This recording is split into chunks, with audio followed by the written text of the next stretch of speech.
पत्रकार आज क्यों बड़ा विभाग हो गया है, क्योंकि पत्रकार के सारे मालिक प्रधानमंत्री मुख्यमंत्री के मालिक हो गए। मैं बहुत दुखी हूँ कुछ सोशल मीडिया के जो प्लेटफॉर्म है उन लोगों से, और बहुत दुखी हूँ जो लोग अकूट पैसा, चाहे बड़े बड़े वो चाहे वो खान हो, खान सर खान सुनते सुनते हम थक गए। उस वक्त भी आरयू में यही खान, इतना गंदा आदमी है ये, जिस तरीके से ये बीजेपी या अन्य पार्टी किसी को फंडिंग और मार्केटिंग करता है, सबको मार्केटिंग करके अपनी मार्केटिंग करवाता है, फंडिंग करता है, मार्केटिंग करवाता है। क्या इस बार जो ईओ की कार्रवाई हो उसमें खान से लेकर के गोल से लेकर के बहुत सारी, जैसे बड़ा बड़ा हुडिंग जो लगा, शंभू दयाल शंभू शरण कौन थे, ये हुडिंग किसकी थी? आप क्या मीडिया को कभी देखा son of India, son of Bihar कहते हुए? क्या पत्रकार कभी किसी प्रधानमंत्री और मुख्यमंत्री को बनाता है, गिराता है? 180 दिन के अंदर हम मुख्यमंत्री को गिरा देंगे, सरकार बन जाएगी? ये कौन है, क्या थे? जो आदमी कुछ दिन पहले पत्रकार बनने के लिए मेरे यहाँ आया और हमने कहा कि आपने हिंदू मियाँ किया है, पहले इस दाग को धोइए। फिर दिव्यांश नाम के एक आयंस नाम के जबरदस्ती एक बीमारी को, एक बच्चे को लेके आया, 2 लाख रुपया हमसे शुरुआत हुई, हमने 2 लाख रुपया उसको हम यहीं पर दिए उनकी हर। और उसके बाद उस आयांश को कोई बीमारी नहीं थी, 1 साल से वो जिंदा है, उसके पिता उसी कारण से जेल में चले गए। 1 साल के अंदर वह पत्रकार जो क्योस पैदा करता है, जिसके लिए आज कुछ यंग जनरेशन के कुछ लड़के जातीय आधार पर या हो के आधार पर, कोरेक्स इसके आधार पर जिंदाबाद मुर्दाबाद कर रहे हैं, या कुछ जातीय नेता, हमको समझ में नहीं आता है कि विजय सिन्हा जी की इंक्वायरी होना चाहिए कि क्या क्या भूमिका है इसमें, और इसमें कौन कौन लोग हैं जिसने पैसे की फंडिंग की है।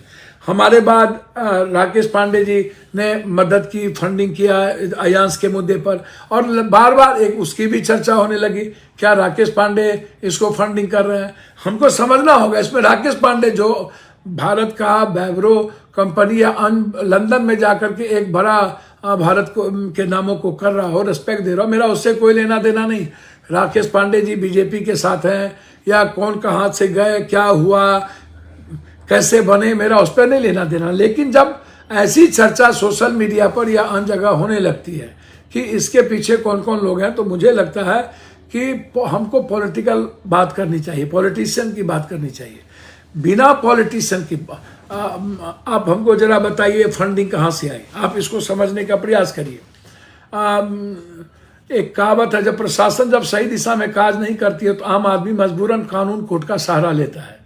यही कारण है कि न्यायालय में काफ़ी संख्या में मामला लंबित है।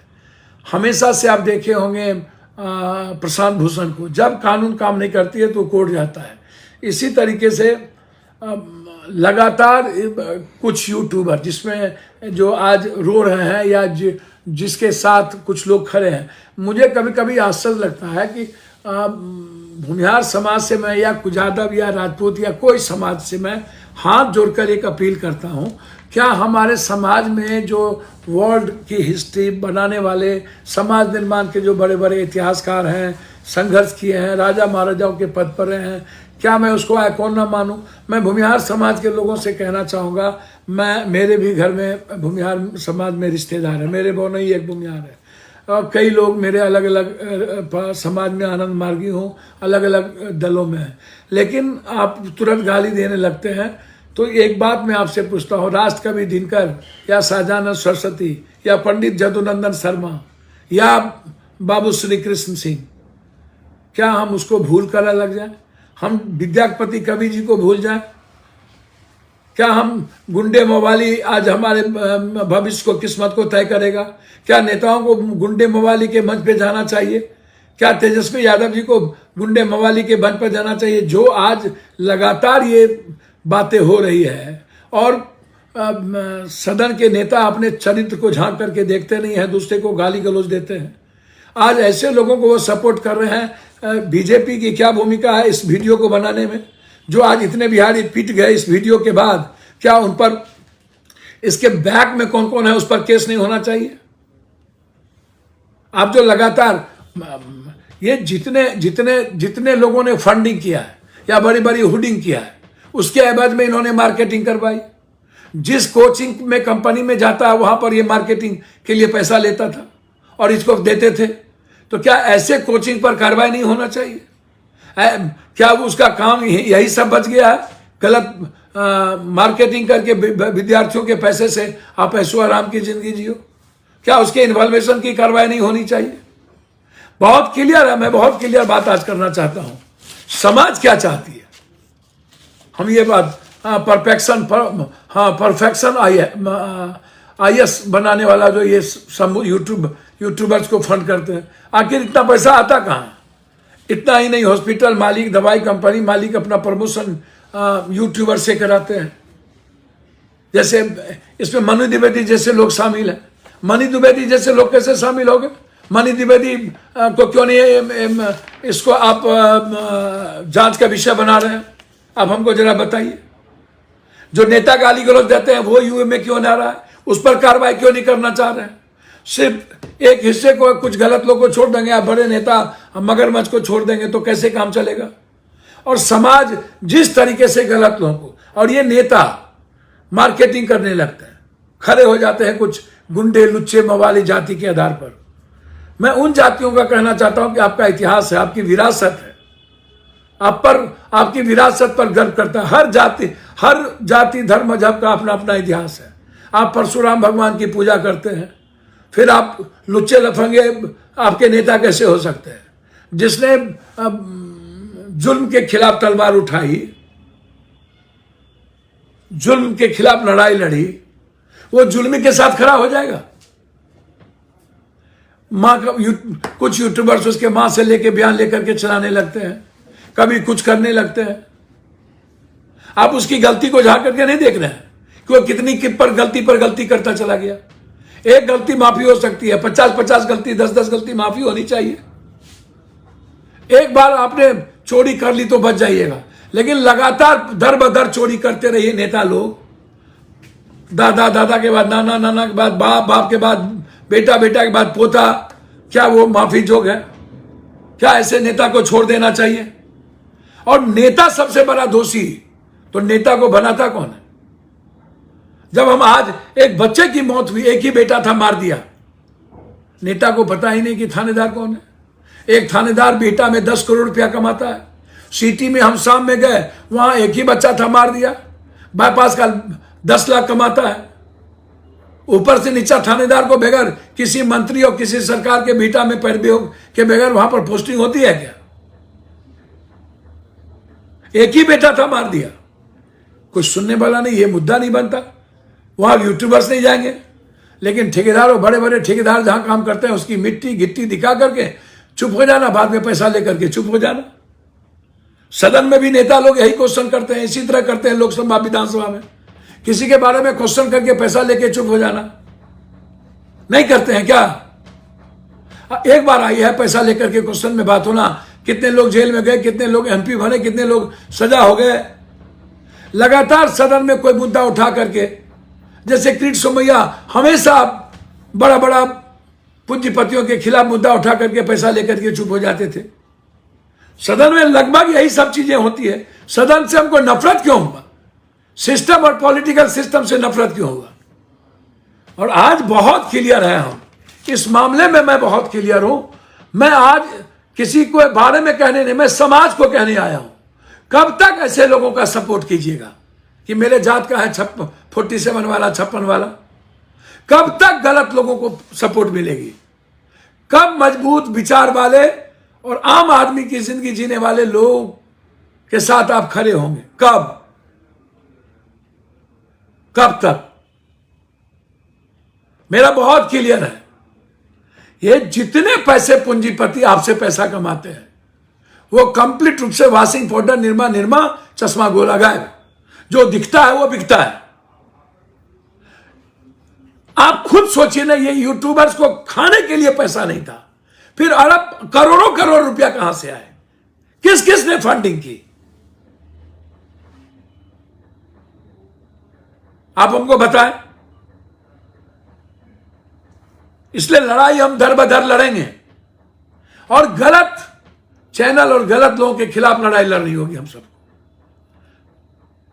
ये जो छुटभैया लोग लेकर के गाली गलौज शुरू कर दिए थे, हर आदमी को गाली गलौज करना, तेरी बाप की, तेरी मां की, तेरी नानी की, ऐसे लोगों के खिलाफ कार्रवाई की जरूरत है, और जो सपोर्ट करता है उसके कार्रवाई की खिलाफ जरूरत है। ऐसे नेता को जो जाति को गाली देता है, किसी धर्म और मजहब को गाली देता है, किसी संस्था को गाली देता है जबरदस्ती और नफरत का आधार बनाता है, उसके खिलाफ कार्रवाई करिए, उसको जेल में डालिए। क्यों जेल में नहीं? 5 करोड़ रुपया पकड़ाया, उस पर यूए की कार्रवाई क्यों नहीं? बड़ी लंबी लंबी बात करते हैं ऐसे लोग। विजय सिन्हा जी की इंक्वायरी करिए, पूरा दवाई से लेके सब कुछ की। ये बहुत लंबी लंबी बात करते हैं। जो आपके मंत्रिमंडल में था उसकी पूरी जांच करिए, जो भड़का बड़ी बड़ी बात करता है। इसलिए आज बहुत क्लियर हूं कि इसके लिए एक बड़ा कानून लाने की जरूरत है। मैं यहां आया हूं और एक दूसरी बात यही कहना चाहता हूं कि जाति के आधार पर गलत चीजों को प्रश्रय ना मिले। जाति के आधार पर किसी क्रिमिनल माफियाओं के मंच पर नेता जाने से बचे। बड़े नेता जिसको आइकॉन, लोगों को लगता है कि माफिया से ही बड़का नेता बनता है। 47 होगा तो हम जीतेंगे, 50 करोड़ रुपया होगा तो हम जीतेंगे।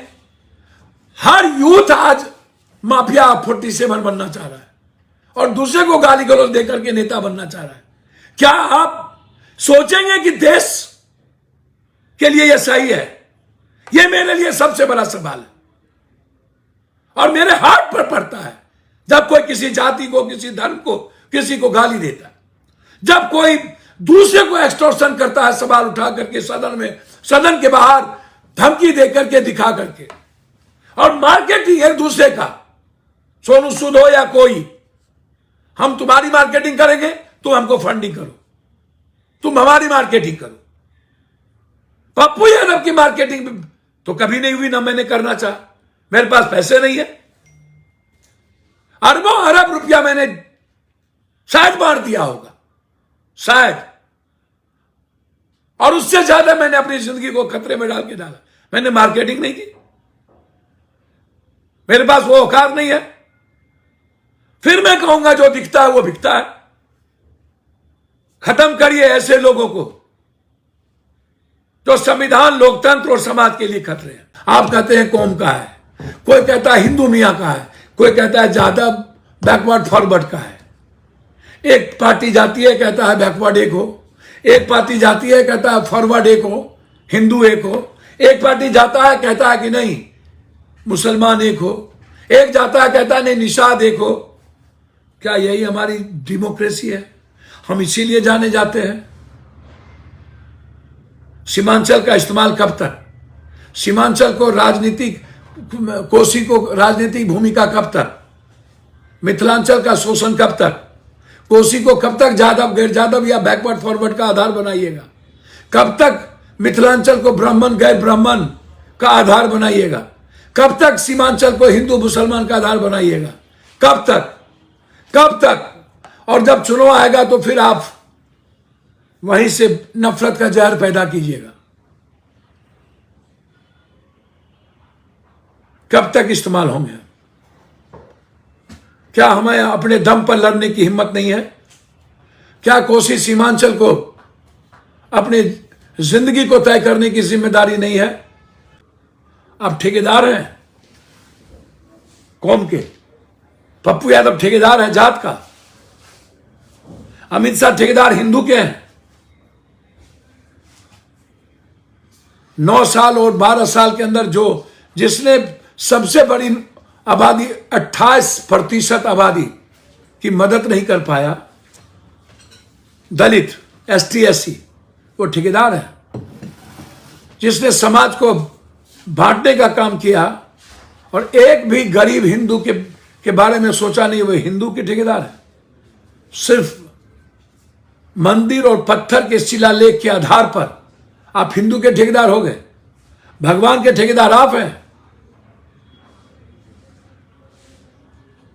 आपको भगवान का पता है? भगवान का पता मुझे है, मैं जानता हूं, इसलिए दुनिया की मदद करता हूं। आपने किसकी मदद की है? आप लोगों ने दुनिया का अकूट पैसा लूटा है। आप लोग अदानी अंबानी का सहारा लेकर के नफरत के आधार का बीज बोया है। आप पैसे की ताकत के बदौलत हर घर तक मार्केटिंग करते हैं। इसीलिए मैं आग्रह करूंगा सीमांचल, मिथिला और कोसी के लोगों से, क्या एक बार आप अपने लिए जीने का प्रयास नहीं करेंगे? क्या पटना तय करेगी? मैं जाति नहीं हूं, हो सकता है यादवों को लगता हो कि यादव के ठेकेदार यही लोग हैं, लेकिन जब किसी गरीब कमजोर तबके किसी भी जाति की बारी आती है तो वहां ये ठेकेदार कहां जाते हैं? जब कोई यादव मरता है तो ये ठेकेदार कहां जाते हैं? जब वही रेजिमेंट की बात आती है तो ये ठेकेदार कहां होते हैं? जब यादवों पर जुल्म होने की बारी आती है, जब मरता है छपरा से लेकर के गोपालगंज तक, ये ठेकेदार लोग कहां रहते हैं? कटिहार से लेकर के भभुआ तक, सासाराम तक, ये ठेकेदार लोग कहां रहते हैं? सिर्फ वहां पप्पू यादव। जब छोटा सा दर्द और सवाल होता है तो आपके यहां कौन सा जाति के नेता जाता है? क्या नीतीश जी जाते हैं? इतनी बड़ी बड़ी घटना नवादा में, नालंदा में घटी, नरसंहार हुए, कब गए मुख्यमंत्री जी?